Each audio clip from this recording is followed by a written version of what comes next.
Hello दोस्तों, मैं रामनिका गांधी। मैं एक होम्योपैथ डॉक्टर हूँ और आज मैं बात करूँगी एक बहुत ही महत्वपूर्ण, हमारे समाज, हमारे कल्चर में ये बहुत ज़्यादा फैला हुआ है ये बीमारी, और जिसका नाम है कब्ज यानी कॉन्स्टिपेशन।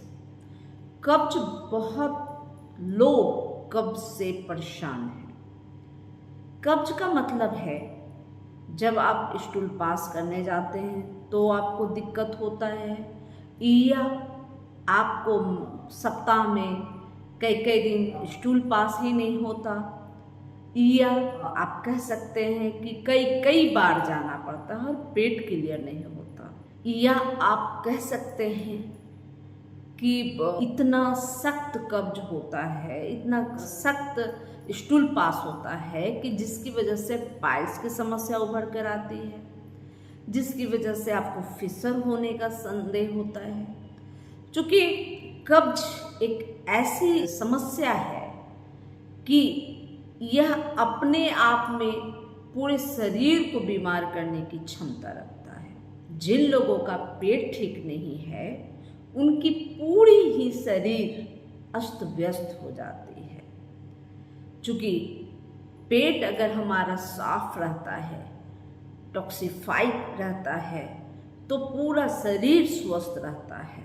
वो कहते हैं ना कि इंसान का दिमाग उसके पेट पर निर्भर करता है, वो जैसा खाता है वैसा सोचता है। या आप कह सकते हैं पेट अगर सही है तो दिमाग सही है। अगर आप का पेट में गड़बड़ी चल रहा हो तो कोई भी काम करने में आपको असुविधा होती है, आपको सोचने तक में भी असुविधा महसूस होने लगती है। साथ में कब्ज बहुत सारी बीमारियों का जनक होता है, जिसमें पाइल्स यानी कि बवासीर एक महत्वपूर्ण बीमारी है। और जिन लोगों को कब्ज होता है अभी के समय में, उन लोगों को पाइल्स की समस्या, फिशर की समस्या, फिस्टुला की समस्या अक्सर बनी रहती है। और ऐसे लोग बहुत ही डिस्टर्ब होते हैं दिमाग से। चूँकि कब्ज की समस्या जो वर्तमान माहौल में हो रहा है उसमें सबसे ज़्यादा हमारे जो खाने पीने का जो आजकल का जो प्रकरण बदल गया है, हम लोग रिफाइंड चीज़ों को खाते हैं। और यह हम बार बार आपको समझाते हैं। जो आज के माहौल में जो जितनी बीमारियां अधिक फैल रही है उसकी मुख्य वजह खाने पीने में समस्याओं के कारण होता है। हमारा जो खाने पीने का जो तरीका बदल गया है उसकी वजह से। यह बात सही है कि पहले के समय से अभी के समय में लोग सफाई तो बहुत ज़्यादा करते हैं, लेकिन जो हम रिफाइंड चीज़ खाते हैं ना, वो हर समस्या का एक उपज है। जितनी बीमारियां हैं अक्सर सब इसी पे निर्भर करता है कि हम खाते क्या है। और कब्ज में तो खास तौर पे जो रिफाइंड चीज़ खाते हैं, रिफाइंड तेल, मैदे से बने हुए सामग्री का ज़्यादा आजकल हम लोग उपयोग करते हैं, यह सब हमारे पेट को गड़बड़ रखने की सबसे बड़ी कारण है। इसके अलावे हम लोग पानी कम कंज्यूम करते हैं। भाग दौड़ के लाइफ में पानी पीना ही भूल जाते हैं। और कभी कभी तो ऐसा महसूस होने लगता है, ये बार बार भूलने की जो आदत होती है ना, तो इससे ऐसा महसूस होने लगता है कि पानी प्यास ही नहीं लग रहा है। और कभी कभी हम अपने मोबाइल में बहुत ज़्यादा डिस्टर्ब रहते, बच्चों पर भी ध्यान नहीं देते, उन्हें भी एक फ़ोन पकड़ा देते हैं, फ़ोन पकड़ा के खाना खिलाते हैं, तो बच्चों में भी यह समस्या होने लगी है। इसके अलावे जब फ़ोन में ध्यान होता है तो पानी पीने का तो सवाल ही नहीं होता, ध्यान ही नहीं जाता। तो वैसी स्थिति में पानी कम पीना, रिफाइंड चीज़ों का इस्तेमाल ज़्यादा करना हमारे कब्ज के लिए बहुत बड़ी समस्या बनकर आती है। तो सबसे पहले अगर आपको कब्ज है तो अपनी खान पान को सुधारें और फ़ोन कम कंज्यूम करे, कम इस्तेमाल करें फ़ोन को। इसके अलावे आप रात को जल्दी भोजन कर ले और जल्दी सोने का प्रयास करें। सुबह जल्दी जागे, एकदम से आप फ्रेश महसूस करेंगे। अब बात कर लेते हैं होम्योपैथिक दवाइयों के बारे में। तो एक नक्स भूमिका एक ऐसी दवाई है जो एक साधारण सा व्यक्ति भी आजकल उसका उपयोग बहुत धड़ल्ले से करता है। लेकिन सबसे बड़ी बात है, उसके बावजूद भी हमारे पास लोग आते हैं कि देखिए तो नक्स भूमिका मैं उपयोग कर रहा हूँ काफ़ी सालों से, लेकिन मेरी कब्ज की समस्या नहीं जा रही, कॉन्स्टिपेशन नहीं जा रही। तो वैसी स्थिति में मैं यही बोलना चाहूँगी, नक्स भूमिका एक महाऔषधि है, लेकिन सबसे बड़ी बात होम्योपैथी का जनाधार यह होता है या आधार यह है कि हमें एक कॉन्स्टिट्यूशनल मेडिसिन खोजना होता है।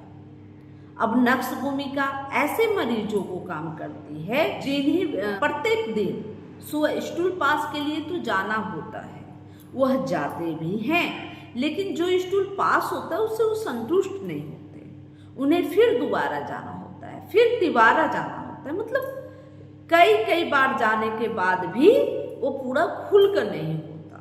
तो ऐसे कब्ज के लिए नक्स भूमिका बहुत ज़्यादा फायदेमंद है। और जिनका लाइफ स्टाइल आजकल का मॉडर्न लाइफ स्टाइल हो गया है, रात को देर तक जागना, ड्रिंक लेना, यानी कि अल्कोहल लेना, कोल्ड ड्रिंक लेना, अल्कोहल लेना, स्मोकिंग करना और ज़्यादातर रिफाइंड चीज़ों का, मैदा का, रिफाइंड का, इन सब चीज़ों को ज़्यादा प्रयोग में लाना, बाहरी स्ट्रीट फूड को ज़्यादा खाना, तो नक्स भूमिका ऐसे लोगों को अच्छा काम करता है। इसके अलावे सल्फर भी बहुत अच्छा फायदेमंद होता है। बहुत सख्त स्टूल आता है और स्टूल की वजह से इतने सख्त स्टूल आते हैं कि जिसकी वजह से आपको फिशर या पाइल्स की समस्या आ जाती है, तो वैसी स्थिति में भी सल्फर बहुत अच्छा काम करता है। सल्फर 1 mg की पोटेंसी में सप्ताह में एक बार लेनी चाहिए ऐसे मरीजों को जिनको बहुत हार्ड स्टूल आता है और जिन्हें सख्त कब्ज होने के बाद पाइल्स की समस्या आ गई है। तो ऐसे लोगों को सल्फर 1 mg साप्ताहिक लेनी चाहिए, सुबह लेनी चाहिए सल्फर को। और नक्स को हमेशा याद रखनी चाहिए कि इसे रात में लेनी चाहिए।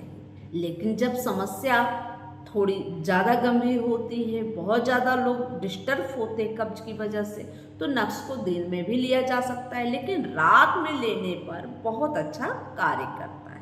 इसके अलावे मैं कब्ज में अक्सर पल्बम मेटालिकम को बहुत अच्छा मानती हूँ, जिन्हें बहुत पुराने समय से कब्ज की समस्या है, बहुत गंभीर कब्ज है, तो ऐसे स्थिति में पल्बम का उपयोग बहुत ज़्यादा अच्छा काम करता है और मैं अक्सर ऐसे मरीजों को पल्बम दिया करती हूँ। पल्बम 200 में प्रयोग करना बहुत अच्छा है और इसे पल्बम को भी रात के समय में लेने से बहुत अच्छा फायदा देखा गया है। जिन लोगों को बहुत ड्राइनेस होता है, सूखा रूखा स्टूल पास होता है और ऐसा लगता है कि जो स्टूल है बहुत सूख गया है, पूरा काला सा हो गया है और बहुत मुश्किल से स्टूल पास होता है, तो ऐसे स्थिति में या गोल गोल आकार के बॉल टाइप के स्टूल पास होते हैं, तो वैसी स्थिति में ब्रोनिया एल्फ बहुत अच्छा काम करता है। ये गोल गोल आकृति में अगर बॉल टाइप का अगर स्टूल होता है तो ओपियम भी बहुत अच्छा फायदेमंद होता है। लेकिन ब्रोनिया का जो मरीज का जो राउंड शेप में जो आपका स्टूल पास होता है वो काले आकार का या डार्क ब्राउन आकार का कलर का होता है, तो इस स्थिति में ब्रोनिया फायदा करती है। ओपियम का स्टूल भी बॉल टाइप का होता है, गोल टाइप का ही होता है, लेकिन जो ओपियम का मरीज है उसको बहुत कम हाजत होता है, वो सप्ताह तक उनको स्टूल पास करने का मोशन ही नहीं बनता, तो वैसी स्थिति में ओपियम बहुत ज़्यादा फायदेमंद होता है। सबसे बड़ी चीज जैसे कि मैं बता रही थी कि कब्ज पायस का जनक होता है। तो अगर कब्ज है और उसके साथ पायस हुआ तो जैसे मैं बताई कि साप्ताहिक सल्फर लेने से बहुत ज़्यादा लाभ प्राप्त होता है। उसी प्रकार अगर पायस भी कब्ज के साथ है तो उसमें एसिड नाइट्रिकम और कॉलन सोनिया यह सब बहुत ज़्यादा फायदेमंद होता है। इसके साथ साथ एस्कुलस भी बहुत ज़्यादा उपयोगी होता है। बहुत हार्ड कब्ज है, स्टूल पास करने में बहुत ज़्यादा दिक्कत होती है और जब स्टूल पास करते हैं तो बहुत ज़्यादा दर्द महसूस होता है। ऐसी स्थिति में एस्कुलस बहुत ज़्यादा फायदेमंद होती है और कॉलन सोनिया भी बहुत ज़्यादा कारगर होती है। जब आप स्टूल पास करते हैं उसके बाद बहुत ज़्यादा दर्द होता है। खास तौर पे एलन सोनिया जो दवा होती है वो महिलाओं को बहुत ज़्यादा फायदा करती है। कभी कभी देखा जाता है कि आपको कब्ज है, फिर डायरिया हो जाता है, पतले दस्त होने लगते हैं और इस तरह से प्राय क्रम से होता रहता है। तो वैसी स्थिति में पोडोफाइलम व एब्रोटिनम बहुत अच्छा फायदा करता है। जब आपका डायरिया और कब्ज प्राय क्रम से हो रहा हो और आपका जो रेक्टम है वो बाहर की तरफ आ जाता है, प्रेशर देना होता है और प्रेशर के बाद बाहर की तरफ आ जाता है, तो वैसी स्थिति में पोडोफाइलम व एब्रोटेनम दोनों ही बहुत अच्छा लाभ देता है। अगर कब्ज के साथ आपको पाइल्स की भी समस्या है और जब आप स्टूल पास करते हैं तो बहुत ज़्यादा दर्द भी होती है और बहुत ज़्यादा ब्लडिंग भी हो रही है, तो वैसे स्थिति में एसिड नाइट्रिकम भी बहुत अच्छा कार्य करता है। एसिड नाइट्रिकम लेनी चाहिए। और कभी कभी देखा जाता है कि कब्ज है, कब्ज के बाद बहुत ज़्यादा आपको जलन होती है, तो ऐसी स्थिति में रेटिनिया बहुत अच्छा काम करता है। बहुत बार देखा गया है कि आपको कब्ज है और बहुत ही हार्ड आपका स्टूल पास होता है, उसके बाद उसमें थोड़ा सा म्यूकस, थोड़ा सा आंवल लिपटा होता है और बड़े बड़े लैंड में होता है। और जो व्यक्ति है जिन्हें कब्ज है वो थोड़े से मोटे फैटी हैं, तो वैसे स्थिति में ग्रेफाइटिस बहुत अच्छा फायदा करता है। आप ऐसे लोगों में एक और प्रकार का कब्ज होता है जो मोटे थुलथुले होते हैं। यह गर्भवती महिलाओं को भी यह बहुत ज़्यादा देखने को मिलता है। उस स्थिति में आपको जब कब्ज रहता है तो आपकी तबीयत ठीक लगती है, आप अच्छे महसूस करते हैं, लेकिन जैसे कब्ज ठीक होता है तो आपका एकदम स्वास्थ्य गिरा गिरा महसूस होता है। तो वैसी स्थिति में कैलकेरिया कार्ब बहुत अच्छा फायदा करता है। जब भी इस तरह के कब्ज हो और गर्भवती महिलाओं को खासकर जब कब्ज है तो कैलकेरिया कार्ब लेनी चाहिए। अगर दुबली पतली महिला है और दुबली पतली महिला को अगर गर्भावस्था में कब्ज होता है तो सीपिया बहुत अच्छी दवा है। बहुत लोगों को हफ्तों तक पोटी नहीं होती और जब पोटी होती है तो बहुत ज़्यादा होती है। और सबसे बड़ी चीज़ यह है कि जो पोटी होती है पहले सख्त होता है फिर सॉफ्ट होने लगता है। तो इस तरह के कब्ज हैं तो एलुमिना बहुत अच्छी दवा है। ऐसे कब्ज को ठीक करने की बहुत महत्वपूर्ण दवा एलुमिना है और यह ज़्यादातर कब्ज के मामलों में इसका उपयोग किया जाता है। अगर बहुत ज़्यादा गैस बनता है, गैस बहुत नीचे से पास होता है और जब भी खाने का मन भी करे तो आप अगर खाना चाहते हो तो थोड़े से खाने के बाद आपका भूख बंद हो जाए, खाने का इच्छा नहीं करता हो और बहुत गैस से आप परेशान हो और जैसे ही शाम के 4 बजते हैं तो आप बिल्कुल सुस्त महसूस करते हैं या आपकी जैसे पेट में दर्द महसूस होने लगता है, इस तरह की कोई भी समस्या हो तो आप ऐसे कब्ज के लिए लाइकोपोडियम ले सकते हैं। कभी कभी आपको बहुत ज़्यादा कब्ज होता है और ढकार के रूप में सिर्फ गैस निकलता है और स्टूल पास नहीं होता, तो ऐसी स्थिति में कार्बो भेज लेंगे तो आपको खुलासा स्टूल पास होगा और जो बार बार ढकार आने की जो समस्या है, हमेशा अपच जैसा महसूस होने की समस्या है, वह भी ठीक हो जाती है। एक प्रकार की ये भी स्थिति आती है कि जब स्टूल पास करने को जाते हैं, स्टूल का हाजत लगता है, मोशन बनता है, और जब स्टूल पास करने जाते हैं थोड़ा सा स्टूल होता है और फिर वापस अंदर की तरफ चला जाता है। तो इस तरह के अनुभूति के दरमियान अगर ऐसे कब्ज होते हैं तो ऐसे कब्ज के लिए साइलेसिया एक बहुत ही महत्वपूर्ण दवा है। इसी क्रम में एनाकार्डियम भी है, लेकिन एनाकार्डियम का जो कब्ज होता है, आपको मोशंस बनते हैं, आपके पेट में मरोड़ होते हैं, आपको ऐसा लगता है कि आपको स्टूल पास करनी चाहिए, आपको हाजत बनती है पखाना जाने की, लेकिन जैसे ही आप वहाँ पर टॉयलेट सीट पे बैठते हैं और आप स्टूल को प्रेशर करके निकालना चाहते हैं, तो ऐसा लगता है कि जैसे किसी ने आपको जो रेक्टम है उसमें कोई गांठ बांध दिया हो, स्टूल बाहर आता ही नहीं। तो वैसे स्थिति में एनाकार्डियम बहुत ही अच्छी दवा होती है। याद रखें, साइलेसिया का जो कब्ज है उसमें थोड़े से होते हैं, बहुत ज़्यादा हाजत महसूस होता है। जब टॉयलेट सीट में बैठते हैं तो थोड़े से स्टूल पास होते हैं और बाकी स्टूल ऐसा लगता है कि फिर अंदर की तरफ चला गया। तो वैसे में साइलेसिया देनी चाहिए।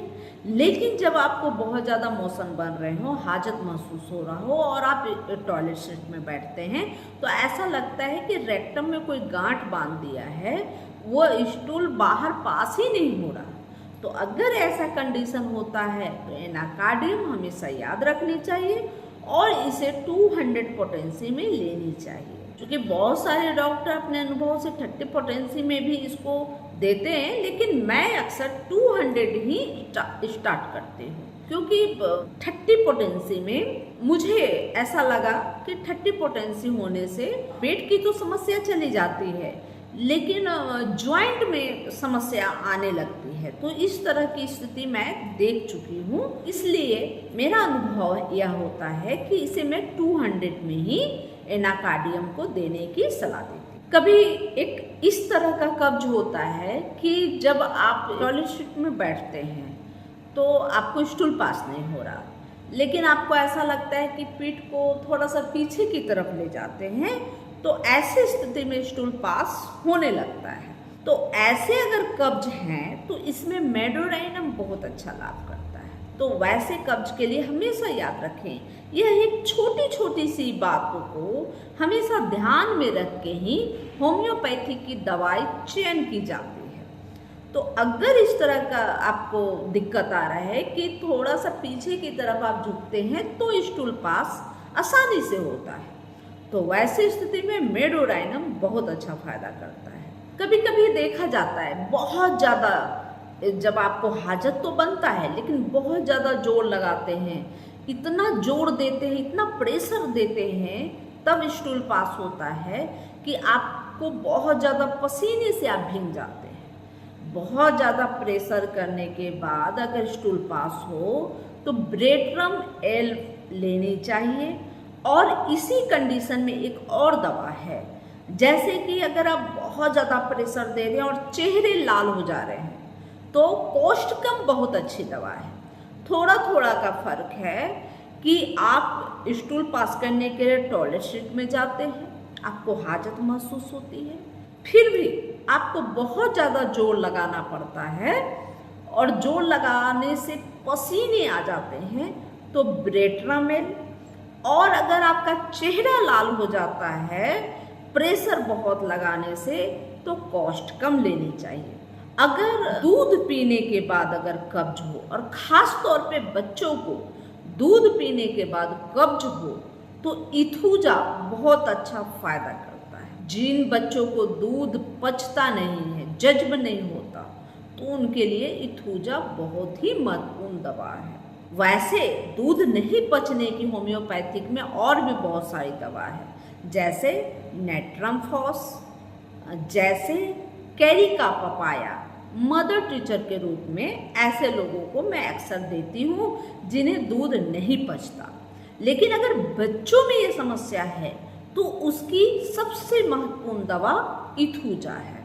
चूँकि मैं एक बहुत ही बारीकी से होम्योपैथिक दवाइयों का अध्ययन करती हूँ और जैसे कोई मरीज आते हैं तो बहुत क्लियर नहीं बता पाते और मैं अपनी वीडियो के माध्यम से आपको बताई कि यह समस्या मतलब एक ही प्रकार की समस्या है, कब्ज ही सबकी बीमारी है, लेकिन कब्ज में भी बहुत तरह के कैटेरिया हैं। थोड़ी थोड़ी सी बातों को ध्यान में रखकर दवा का चयन होता है। अब कोई मरीज आता है, डॉक्टर साहब कब्ज है, बहुत ज़्यादा कब्ज है, अब वो ठीक से बता नहीं पाते कि मुझे कब्ज है तो ये समस्या होती है। बहुत ज़्यादा प्रेशर लगाना पड़ता है या पीठ को पीछे की तरफ ले जाना पड़ता है, या मान के चलिए कब्ज है तो बहुत ज़्यादा अगर बताएंगे तो डॉक्टर साहब कब्ज होता है, इसके बाद मेरे एनल में दर्द बहुत महसूस होता है, जलन बहुत महसूस होता है, कब्ज की वजह से पायस हो गया है, इतना तक ही सीमित रखते हैं।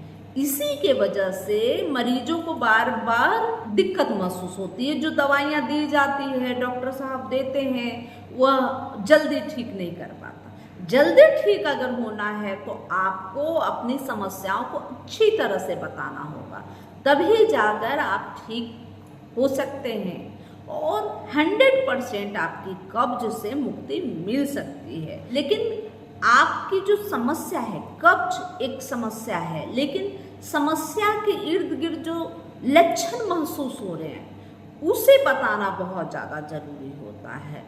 तब आपके लिए एक अच्छी और एक ही दवा से आप ठीक हो सकते हैं। अमूमन अगर जो मरीज आते हैं वो ठीक से नहीं बता पाते तो जितना बता पाते उसके अनुसार मैं कुछ दवाइयाँ तो देती हूँ, साथ में एक मेरी बहुत ही बेहतरीन दवाई होती है जो मैं अक्सर देती हूँ और मदर टीचर के रूप में जो आपको बता रही हूँ, और वह दवा है कास्कारा सांग्राडा।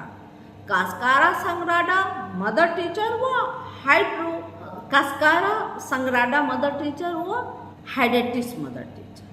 तो कास्कारा सांग्राडा और हाइडेटिस मदर टीचर बहुत अच्छी दवा होती है कब्ज के लिए, और दोनों की 10-10 बूंद सुबह शाम लेने के लिए सलाह देती हूँ जो लोग कब्ज से बेहद परेशान होते हैं, क्योंकि वह क्लियर बता ही नहीं पाते कि उन्हें किस किस तरह की समस्या आ रही है। जो लोग बता पाते हैं वो एक ही दवा से ठीक हो जाते हैं। तो इसलिए जब आप अपने डॉक्टर के पास जाएं तो अच्छी तरह से बीमारी नहीं, बीमारी के आसपास होने वाली जो समस्या है, कहने का मतलब यह है कि जैसे आपको कब्ज हुआ तो कब्ज किस प्रकार का है, किस कारण से हुआ है, कितने दिनों से हुआ है और सबसे ज़्यादा किस प्रकार का है, यह बताने में उन्हें असुविधा होती है।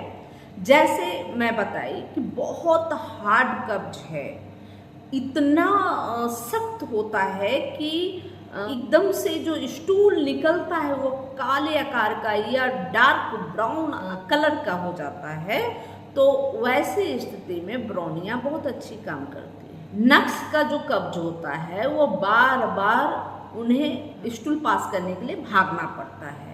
तो यह सब अलग अलग सिम्टम होते हैं, यह प्रकार होता है कि किस प्रकार का कब्ज है। जैसे मेडोराइनम का जो रोगी होता है उसको पीछे की तरफ झुकने से अच्छे से स्टूल पास होता है। गेरफाइटिस का जो रोगी होता है बड़े बड़े लैंड आकार का होता है, बहुत सख्त होता है और कुछ आंव लिपटा हुआ होता है, और ये जो मरीज है वो देखने से भी मोटे थुलथुले होते हैं। तो यह एक सिम्टम है, उसके अनुसार दवाइयाँ दी जाती हैं। और साथ में आप ये मदर टीचर दे दें, हाइडेटिस मदर टीचर, वो कास्कारा सांग्राडा मदर टीचर, तो बहुत अच्छा काम करता है और बहुत जल्दी व्यक्ति कब्ज से मुक्ति पा लेता है। ज़्यादातर कब्ज की समस्या में ज़्यादातर लोग तब आते हैं जब उन्हें पायस हो जाता है, तब आते हैं जब स्टूल पास करने के बाद बहुत ज़्यादा दर्द और जलन होता है। तो ऐसे में नाइट्रिक एसिड, एस्कुलस, ओलनसोनिया, सल्फर, यह सब बहुत अच्छा कार्य करता है और व्यक्ति बहुत जल्दी स्वस्थ होता है। यह जानकारी अच्छी लगी तो लाइक करें और सब्सक्राइब करें और बेल आइकन जरूर दबाएं। जय हिंद, जय भारत, धन्यवाद।